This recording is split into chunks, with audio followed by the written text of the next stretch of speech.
time. Gotta get it. Gotta get it. I'm thinking it's time. Gotta get it. Gotta get it. I've been waiting to make a move. Do all the things that I wanna do. I'm done watching it pass me by. I'm thinking it's time. And I hope na daghan pa ang matukod, no? Diri sa tibuok probinsya sa Zamboanga del Norte.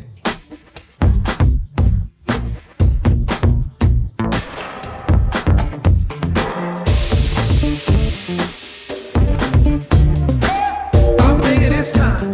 Gotta get it. Gotta get it. I'm thinking it's time. I would like to congratulate Serino and Ma'am Yvette and to all Alano family. Another successful opening of new branch diri sa Dipolog. Feel so fly, feel so free. I'm thinking it's time. Gotta get it. What I want, what I need. I'm thinking it's time. Gotta get it.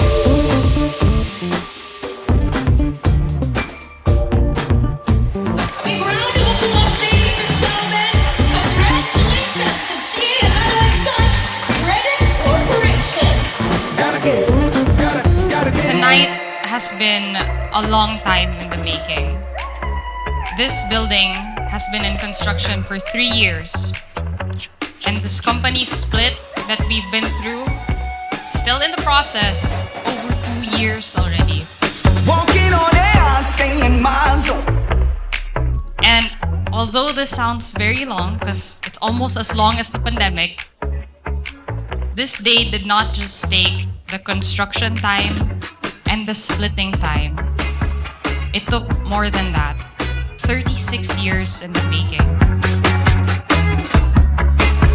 I'm golden, and at the count of 3, I'm tearing it down. Watch me move. Just tell me the place and time, 'cause baby, I can't lose. Make it look like I never tried. Now shake it, watch me move. Happy birthday, Sir Reno! Happy birthday, Sereno! I'm golden, and at the count of 3, I'm tearing it down. 1, 2, watch me move. Just tell me. Together, me, Yvette, Eve, Lisa, Third, and Gab will honor your commitment to this family, this business, and the communities we serve.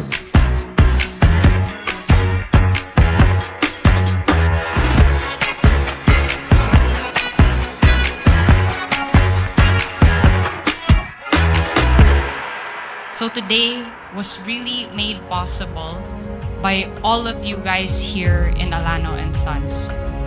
36 years in the making. And tonight, our pioneers are here. These are Hall of Famers who set into motion what Alano and Sons is today.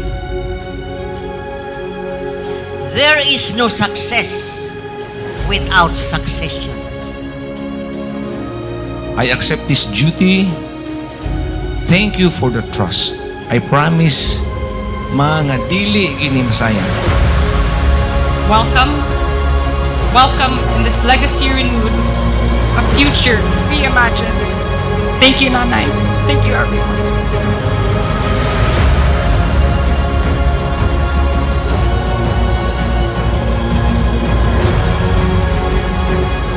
We will not only honor Ma'am Kim's legacy, but we will also write the next chapter of our story.